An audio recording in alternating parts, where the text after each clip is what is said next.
Okay, here we go. We are in our second class of this new section of Perek Chavav. We discussed yesterday, we got into a whole conversation about the idea of the mashal of two people that are wrestling. And what we said was that despite the fact that one of the people might be much stronger, if he is in a state of laziness or heaviness, there is no way he could possibly win. And what I pointed out to you yesterday, if you remember, when we went back to chapter 12, was that naturally speaking, moyech shalat al halev, which means that our brains are able to control everything that we are doing. So naturally, as we say, a little bit of light, it says in that chapter as well, a little bit of light pushes away a lot of darkness. Right? In other words, when you have a situation where you're in a dark room, you don't have to push away the darkness. All you have to do is turn on a little bit of light, and the darkness disappears. The same thing with our nefesh elokis. The nefesh elokis is by nature, it's stronger. It's stronger than nefesh bahamis. It is the way the person is born, is that he's born in a way that he is mayach shalat alev. He should be able to do it. Having said that, however, what we described yesterday was that a person that is suffering from depression, a person that is suffering from a limited heaviness, laziness, he is not going to be able to win. And with that in mind, we see that the famous statement from one of the great Hasidic masters, Rabbi Aaron of Karlin, the Karliner Rebbe says like this, that even though it's not a sin, it is, in a certain sense, worse than all other sins. Because it's something that causes all of the sins is depression.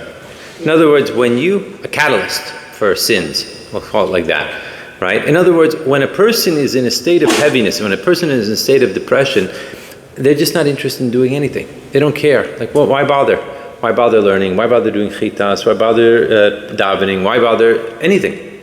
So the ultimate goal of the Yetzer Hara is to get a person depressed. If he can get a person depressed, bang, he's won. And he'll do anything, he can. In other words, even an aveira that a person does is not worse than the depression that could potentially come from that aveira. Why? Because according to this line of reasoning, when a person gets upset or sad, he just loses his whole chayis, his whole energy to really do anything.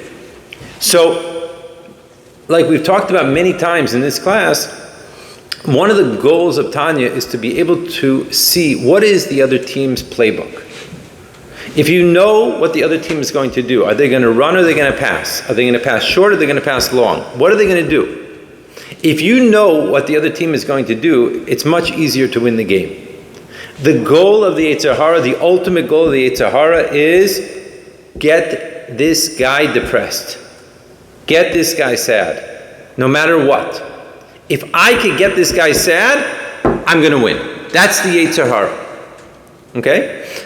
The other side of that coin, by the way, from Aaron of Karlin, says that the one thing that's not a mitzvah, but it's a catalyst for all mitzvahs, is going to mikveh. Go to the mikveh in the morning, right? Everyone should try to go to the mikveh every morning. What? Do we have one here? Beautiful mikveh in Morristown, right? And it doesn't even have any bubbles in it, you know. And now that the young kids left, right? They didn't put any shampoo in it, whatever. Anyway, the point is that mikveh is not a mitzvah to go to the mikveh. But when you go to the mikveh day in, day out, it just causes, it's a catalyst to make a person into a kli for doing holier and holier things. Anyway, going back to what we were saying. So I now know that that's the goal. The goal of the Yetzer Hara is make me sad. And therefore my goal has to be b'simcha. Be b'simcha. If I'm b'simcha, then I'm able to do anything. Because my natural being is going to just take over and I could win, always. And we all seen it in ourselves. When we're happy, when we're in a state of happiness, something positive, we're like ready to do anything. And even if someone steps on my toe, it's like, who cares? Oh, okay, step on my toe, don't step on my toe. Like, oh, what's the difference? I didn't need that toe anyway, right? Anyway, the point is, it doesn't matter. Nothing's an issue. But when a person's upset or sad or like heavy, it's like, someone looks at you the wrong way. Why are you looking at me that way? What did I do? It's like you're like ready to fight no matter what. Because everything's a problem. Everything's an issue. So that's really the two sides of the scale that are going on. And the laziness, right, that a person feels is coming from that atzvus. It's coming from that depression. It's coming from that worry that who's in charge here? And the simcha obviously comes from what we called before, a psichas alev, an openness of the heart. And the openness of the heart stems from a trust that Hashem is in charge. There is a pilot to this plane. Even though I may not see the pilot, and I don't really understand what's going on, I know there's a pilot to this plane and there's a reason for everything that's going on in life. If I know that, it changes the whole story. The Nefesh Elokis is trying to charge me up with this idea. There's a pilot to this plane. There's a God, there's an Eibishter that's in charge of everything. And the Nefesh Bahamis is trying to say to me, what's going to be? What's going to happen tomorrow? How is this going to work with this? There's a problem here, there's a problem there. What's going to be with this? What's going to be that? That's the Nefesh Bahamis. Because the more I feel worried, scared, nervous, the more I'm going to fall down into this valley of depression. Right? These are the techniques of the Nefesh Bahamis, the Nefesh Elokis. Let's go further in the book. So now, as I told you yesterday, this concept of being besimcha is really a novel concept that started with Hasidim.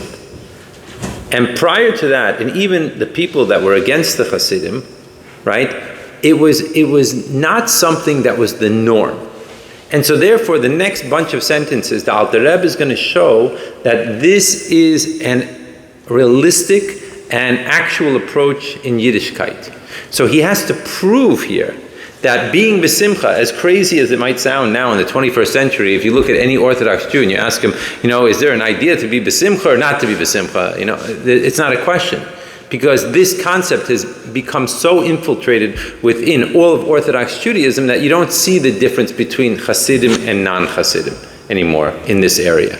Okay? But back once upon a time, 300 years ago or 250 years ago, this was a major arguing point.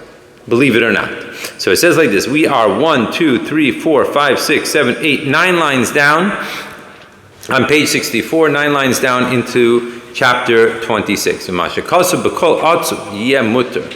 That with all like sadness, there'll be like, mutter means like something positive from it, more, like something good, perush. So you could say, you see, we have it says clearly that it's a good thing to be depressed. It's a good thing to be sad, to be like feeling like the heavens are going to fall on me at any second. I mean, that's the way the people used to walk around. The people used to walk around, if you were an Orthodox Jew, you look down, first of all, you didn't look outside of your 4 amos, and you're walking around with a very heavy face, and you felt like the whole sky is going to fall on you at any single second, and this is the way it looked. So you would think that from this idea, from this sentence, if you look at only these words, that there is a positive point of being depressed. And there is a positive point to feeling this negativity. So the Alter Rebbe comes along and says like this, Hine Adarabba, really the opposite is true. Miloshen zeh, from this language, it's mashma sha'atzuv mitzad atzmo ein bo maila, that depression or sadness, just in terms of by itself, there is no advantage whatsoever to it. Rakshi yagia v'yavu mimenu eze yisron. It's only that through it you can reach a new point or a second point which will be positive. What does that mean? V'hainu hasimcha emisis b'Hashem Elokav. Namely, that from this sadness, a person could then come to a true happiness in being truly happy with Hashem. What does that come? Haba achara atzuba emisi, right? Which comes after a true, he says here a sadness, but really what he's talking about is more the concept of a bitterness, an idea of feeling like upset with oneself and trying to fix oneself. So the esim izumanim, at certain times, right? That happens by looking back and being a master of accounts. When a person looks at himself and he sees that he has done certain things wrong in his life. Now, there is a very different approach as to how to look at oneself, right? In other words, there's two ways to look at, let's use our sports analogy once again. We're in the NBA Finals, and our team is down by 1, and we're dribbling down the court, right? And, of course, the guy who's the most popular guy or the greatest player, he pulls up for the shot, takes the shot, and what happens? He misses, right? Now, when you're in the middle of the game, what's the next step? When you're in the middle of the game, you have to get back on defense. You can't bury your head in your hands and say, what's going to be. You have to get back on defense right now. Then afterwards, you can calculate, you can figure out what happened here. But many times what we find is this guy that took the shot, why is he so sad? He was expecting to win the MVP. And now that he missed the shot, he's not going to win the MVP anymore. In other words, where's the focus? Is the focus on me, or is the focus on the mission, the team, the overall approach? So what does it mean that there's asim zumanim? What it means is like this. First of all, we have to know that there are certain times, as we're going to be discussing in the next couple of chapters. There are certain times over the course of a day, over the course of a week, a month, a year, right? That there are times that we have to take an account of where we're holding in life, right? In other words, when you're in the middle of selling in your store, you can't be sitting there figuring out how much profit or how much loss you're making. Right now, you have to sell the shirt to the customer. If you're busy worrying about how much profit you're making or how much you're losing at this shirt, you're not going to get anywhere. Right now, you have to focus on sell the shirt. Tonight, after you lock the store and you're counting the money and you recognize that you sold the shirt, that you should have sold it for a certain price and you sold it for the wrong price, or you sold it for a good price, whatever it is. At that point, you take an account. So in general, in the olden days, and even to this day, right, there's a concept at the end of the day to sit down and say to yourself, okay, let's look at the day. How do we do today? There are certain things I did really well, and there are certain things I did poorly, right? I could have done better.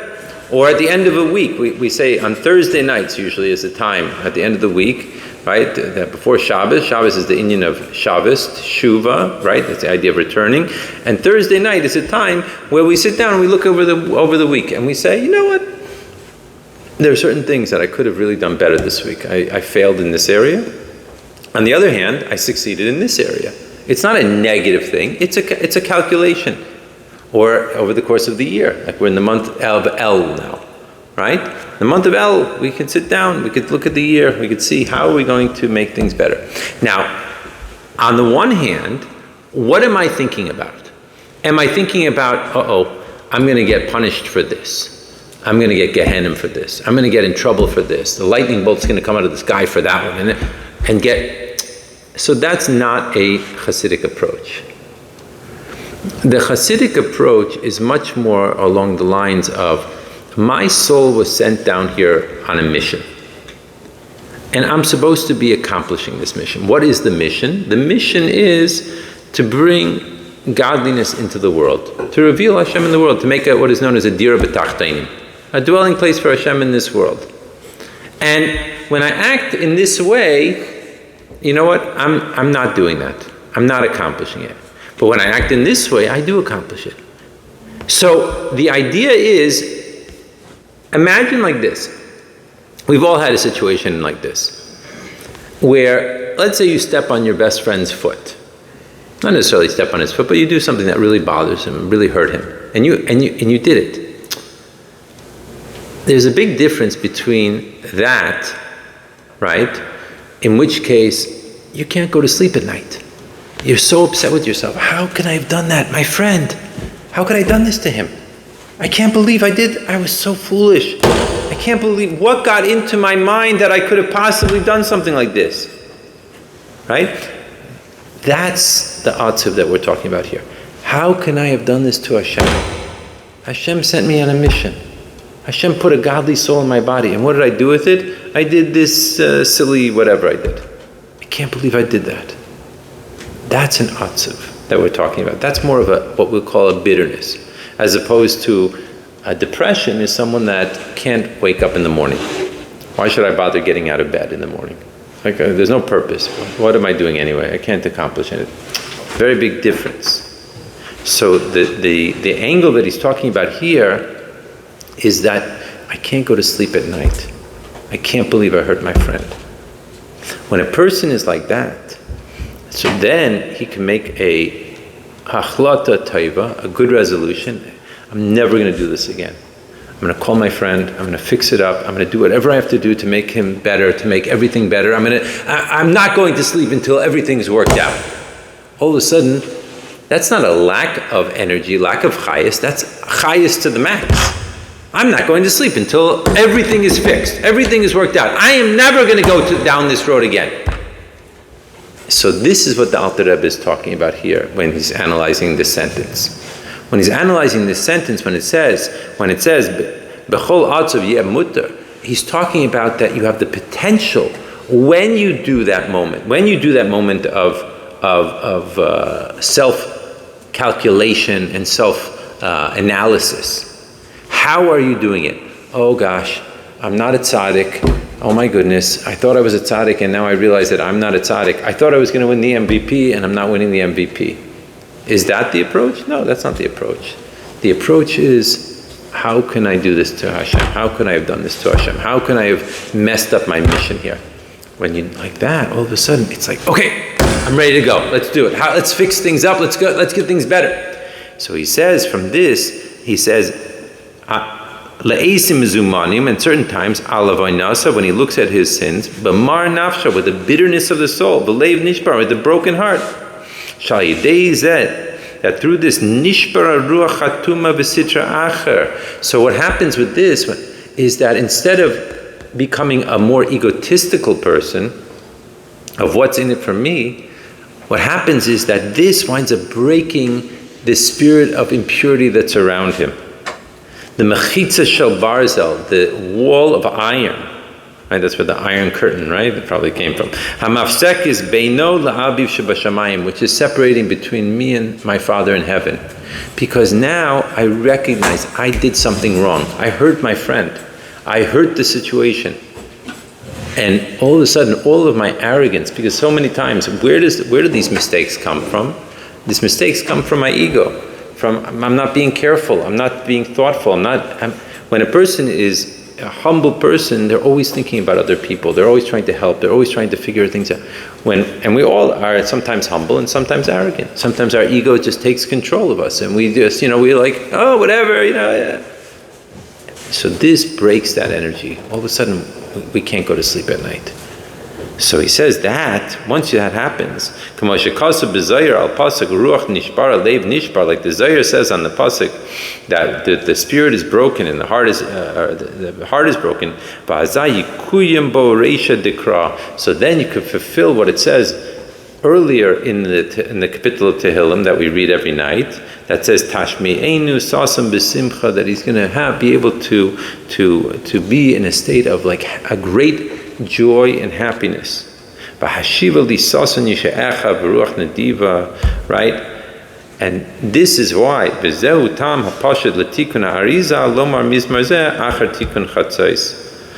the reason why the Arizal said that we should dafka say this particular chapter of Tehillim after Tikkun Chatzos and before we start learning. So we, generally speaking nowadays, we do not say Tikkun Chatzos because we're not holding on that level, that we try to be honest people. And if we look around the room, or we don't have to look around the room, we could just look at ourselves and we say, how much is my heart broken over the fact that the Beis Hamikdash is not here? I could probably cry some crocodile tears about it, but if I'm honest with myself, I don't know if I know that I'm not holding there. Right, so I'm not going to say these words, but I am going to look at Kriya Shema Shalamita. And during Kriya Shema Shalamita, we have the same thing. When do we say it? If you remember from Kriya Shema Shalamita, right, we go through this whole Ashamnu Baganu, right? First we do Vidui, right? We go through all the letters of the Aleph base, which correspond to all the things that we said with every letter from Aleph base that was inappropriate. And then we have Yehi Ratzons, right, where we say, Im Chatati Aviti Pashati, B'mitzvahs Kriya Shema, Now, be honest with yourself for a second and say, anyone that's saying these words at that point of Kriya Shema Shalamita probably did not mess up in saying Kriya Shema that day, and he probably did put on tefillin, and he probably has tzitzis, and he probably, so what does it really mean? So there's a big, a lot of discussions about this in Chassidus, how each of these points that we say, it's not really the place and the time to discuss this, but each of these things that we say, for example, the inyan of if I was not appropriate in Kriya Shema Shalamita, Kriya Shema that we say in the Hiratzon, that's referring to the whole way of Achdus Hashem, that there's nothing else here except for Hashem. So if I messed up in anything in that area, or I messed up in anything dealing with my intellect or my emotions, this is what it's referring to. So after we go through that and we look at ourselves and we do this self-refinement, then we say Kapitel Nun Aleph, chapter 51 in Tehillim, where we say that we're able to be in a state of simcha and happiness and joy in serving Hashem with this way, because we've fulfilled the first part of it, and therefore we see that through that self-refinement and that self-accounting, we are able to get to a point where we break through the heaviness and we release ourselves in a way of joy and happiness. Okay? Yeah? Would you call this a foolproof method that does not lead to depression? What? Doing this accounting, reflecting on these things, that this is I don't know if you call it a guarantee that I won't become depressed from thinking about these things? It depends how you do it. If I do it from the point of view of I'm a bad person and I'm a low life and how can I have done this and et cetera, it probably will cause you to get depressed. But if you do it from the point of view of, like I messed up here and like I want to do better, and and I'm a normal human being and I make mistakes, and like I really made a mistake here and I shouldn't have made that mistake, but you know what, I'm gonna fix it, and it's more a matter of I hurt Hashem as opposed to I hurt myself. Like there's a very big difference. How could you hurt Hashem? Of course you can't hurt Hashem in that way, but we do say there are different parts of Tanya that talks about, right, that a part of Hashem is with us always in our Nefesh Elokis, and by me doing all these silly things that I've done in my life, I've taken Hashem into places that probably shouldn't have taken him. So this is a different way. When a person looks like that, and then he turns around, and then he sees how great Hashem is, how kind Hashem is to him, and how look at where I'm holding anyway, and look at where I am. It's a pretty good way of being in a state of simcha, because a person turns and he recognizes how grateful he should really be, and a person who's grateful is always going to be happy.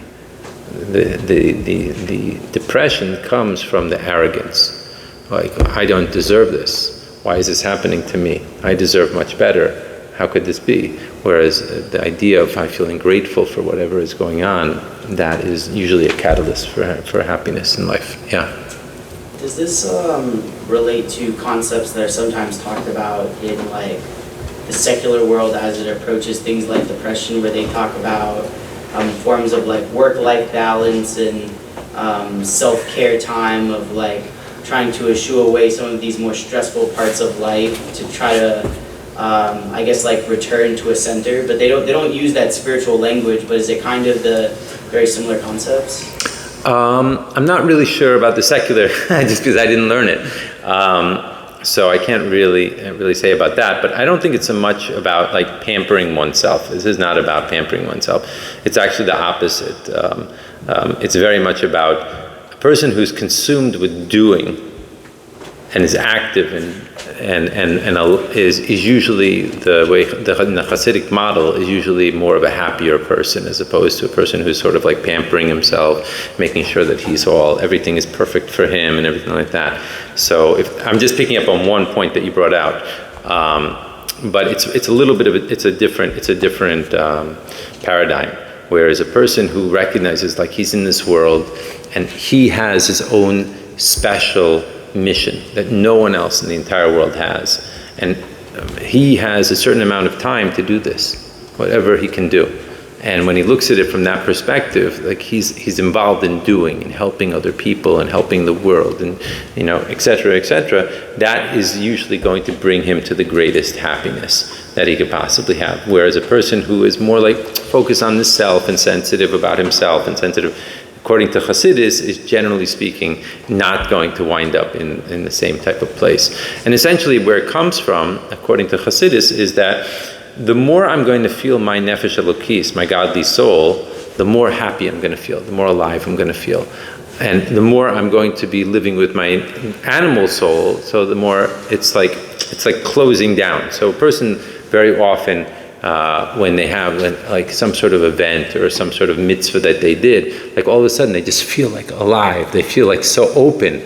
And like, where did that come from? It's not something that I could buy. I can't buy it on a new iPhone or a new car or something like that. It's more a matter of, when I'm doing something, helping someone else, when I'm, doing these great things that I do in life. So all of a sudden it's like the curtain sort of like pulls up and all of a sudden you feel like this life. It's like, wow, that's a great feeling to have. Yeah, sure, you had a question? Yes. So what about depression that comes from self-loathing? Right, so there's really no reason for self-loathing, according to this. Alter Rebbe, you have to love yourself because, you are a piece of Hashem that's here in this world, and Hashem obviously loves you tremendously, otherwise you wouldn't be here. And therefore, if you are hating yourself, right, so you're totally going against why you were placed here on this planet.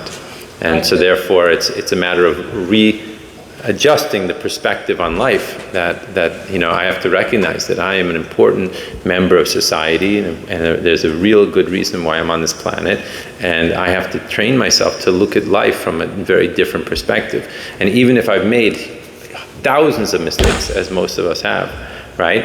Okay, so I made mistakes, but today I'm starting again, starting fresh, and I have to, what's going to be in the next minute of my life? Right now, I could handle what's going to be the next minute of my life. I can't, something that happened last Tuesday, I could think about it tonight when I'm doing a cheshbon nefesh, when I'm looking and making an accounting of myself and an analysis of my soul, and I could say, I'm going to make sure that I don't put myself into that scenario again.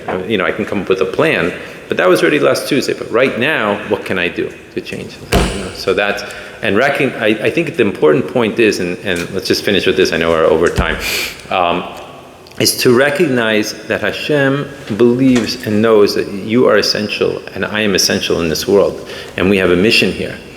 And not to ever underestimate it. And I think that that's where the problems come in. Like not recognizing how important my mission is in this world.